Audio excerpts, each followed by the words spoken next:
Hi friends, welcome to our channel. So ఈ రోజు ఒక మంచి కిక్ ఇచ్చేటువంటి బాస్ అప్డేట్ వచ్చింది. అదేమిటంటే చిరు 157 అనిల్ రావిపూడి మెగాస్టార్ చిరంజీవి గారి ఈ కాంబినేషన్ కోసం యావత్ మెగా ఫ్యాన్స్ అందరూ 1000 కళలు ఎదురు చూస్తున్నారు. ఎందుకంటే రాజమౌళి గారి తర్వాత ఇండస్ట్రీలో ఎవరైనా సరే ఫ్లాప్ లేకుండా ఒక డైరెక్టర్ ఎవరైనా ఉన్నారు అని అంటే అది అనిల్ రావిపూడి గారు మాత్రం. F3 బాక్స్ ఆఫీస్ పరంగా మంచిగానే పర్ఫామ్ చేసింది.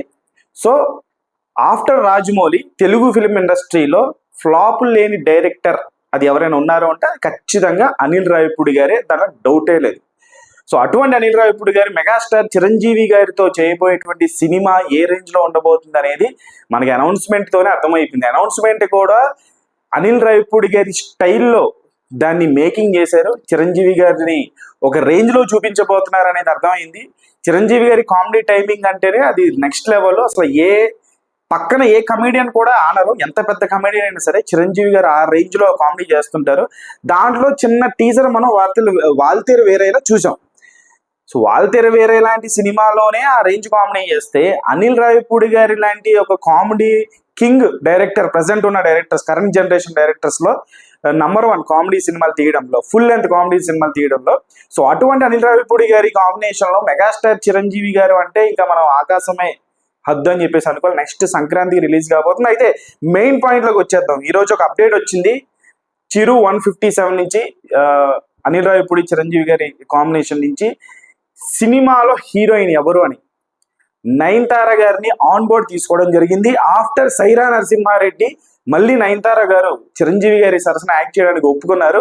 అసలు ఆ ప్రోమో వీడియో కూడా చాలా అంటే చాలా ఇంట్రెస్టింగ్ గా కట్ చేశారు. షైన్ స్క్రీన్ అనేటువంటి యూట్యూబ్ ఛానల్లో మీకు అది అవైలబుల్ గా ఉంటుంది. అది సెర్చ్ చేసి చూడండి. నయనతార ఆన్ బోర్డ్ ఆన్ చిరు చిరంజీవి గారి మూవీ అని చెప్పి సెర్చ్ చేస్తే మీకు వచ్చేస్తుంది. అసలు దాంట్లో నయనతార గారిని ఒప్పించడమే చాలా గొప్ప విషయం. దేనికి? ప్రమోషన్స్ కి. మెగాస్టార్ చిరంజీవి గారి సినిమా అంటేనే ఒప్పేసుకుంటారు. కథ కూడా వినాల్సిన అవసరం లేదు. ఎందుకంటే గతంలో కూడా సైరా నరసింహారెడ్డి చేశారు. మెగాస్టార్ చిరంజీవి గారు అంటే ఆమెకి ఎనలేని గౌరవం. సో అటువంటి నయనతార గారు ప్రమోషన్స్ కి, అంటే సైరా నరసింహారెడ్డి ప్రమోషన్స్ కూడా ఆమె రాలేదు. సో అంటే ఆమె కొంచెం రిజర్వ్డ్ గా ఉంటారు. ఏది పడితే ఆ సినిమాలు చేయరు. తనకి కథ నచ్చాలి. కానీ చిరంజీవి గారి సినిమా మాత్రం ఆమె ఇట్టే ఒప్పేసుకుంటారు.